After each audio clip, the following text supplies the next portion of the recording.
ಎಲ್ಲ ಮಹಿಳೆಯರು ಆಗಮಿಸಿದ್ದಾರೆ. ಮತ್ತೆ ನಾವು ಇವಾಗ ಸಮಾನತೆ ಕೇಳಕ್ ಬಂದಿಲ್ಲ, ಅಟ್ಲೀಸ್ಟ್ ನಮಗೂ ಒಂದು 33 ಸಮತಾ ಸೈನಿಕರ ಜಿಂದಾಬಾದ್.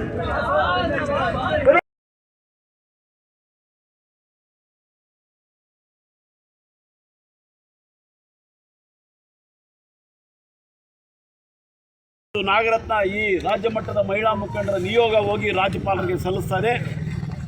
ನಮ್ಮ ಒಂದೇ ಒಂದು ಬೇಡಿಕೆ, ಬಾಬಾ ಸಾಹೇಬ್ ಅಂಬೇಡ್ಕರ್ ಕಂಡಿದ್ದ ಕನಸು ಪ್ರಬುದ್ಧ ಭಾರತ ನಿರ್ಮಾಣ ಆಗಬೇಕಂತ ಹೇಳಿದ್ರೆ ಮಹಿಳೆಯರ ಸಹಭಾಗಿತ್ವ ಬೇಕೇ ಬೇಕು.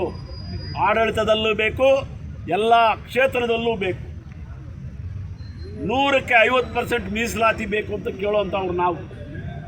ಈಗ ಮನ್ನಣೆ ಆಗಿರ್ತಕ್ಕಂಥ ಮಸೂದೆ ಸಂಸತ್ತಲ್ಲಿ ಅಂಗೀಕಾರ ಆಗಿ 2 ಸಲ ರಾಜ್ಯಸಭೆಯಲ್ಲಿ ಅಂಗೀಕಾರ ಆಗಿಲ್ಲ. ಅದಕ್ಕೆ ಮಸಲತ್ತು ನಡೆಸಿರ್ತಕ್ಕಂಥದ್ದು ಎಲ್ಲ ಪಕ್ಷಗಳ ಪಾರ್ಲಿಮೆಂಟೇರಿಯನ್ಸ್. ಅದಕ್ಕೆ ಅಂಥವ್ರಿಗೆ ಬೀದಿಯಲ್ಲಿ ಪಾಠ ಕಲಿಸ್ತಕ್ಕಂಥ ಹೋರಾಟಕ್ಕೆ ಕರೆ ಕೊಡಬೇಕಾಗುತ್ತಂತೇಳಿ ನಾನು ಈ ಮೂಲಕ ಹೇಳೋಕ್ಕೆ ಇಷ್ಟಪಡ್ತಾ ಇದ್ದೀನಿ. ಯಾರು ಓಟ್ ಹಾಕಿಲ್ಲ, ಯಾರು ಓಟ್ ಹಾಕಿದ್ದಾರೆ ಅಂತ ಗೊತ್ತು ನಮಗೆ. ಓಟ್ ಹಾಕಿರುವಂಥ ಈ ಮಸೂದೆ ಪರ ಓಟ್ ಹಾಕಿರುವಂಥವ್ರಿಗೆ ರಿಪಬ್ಲಿಕನ್ ಪಾರ್ಟಿ ಆಫ್ ಇಂಡಿಯಾ ಅಭಿನಂದನೆ ಹೇಳುತ್ತೆ.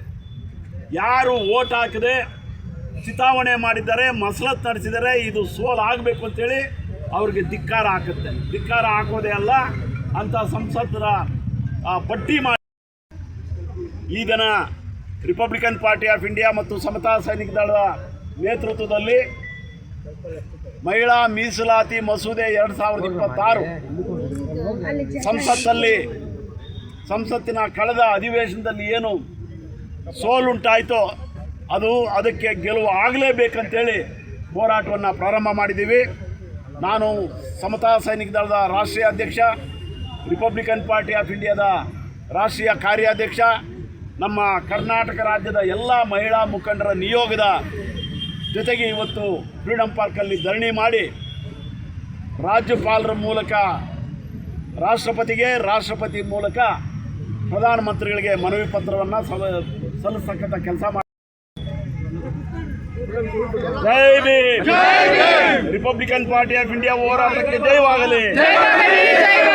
ರಿಪಬ್ಲಿಕನ್ ಪಾರ್ಟಿ ಆಫ್ ಇಂಡಿಯಾ ಹೋರಾಟಕ್ಕೆ ಜಯವಾಗಲಿ. ಆಗಲಿ ಮಹಿಳಾ ಮೀಸಲಾತಿ ಮಸೂದೆ ನಾವು ಇವಾಗ ಸಮಾನತೆ ಕೇಳಕ್ ಬಂದಿಲ್ಲ, ಅಟ್ಲೀಸ್ಟ್ ನಮಗೂ ಒಂದು 33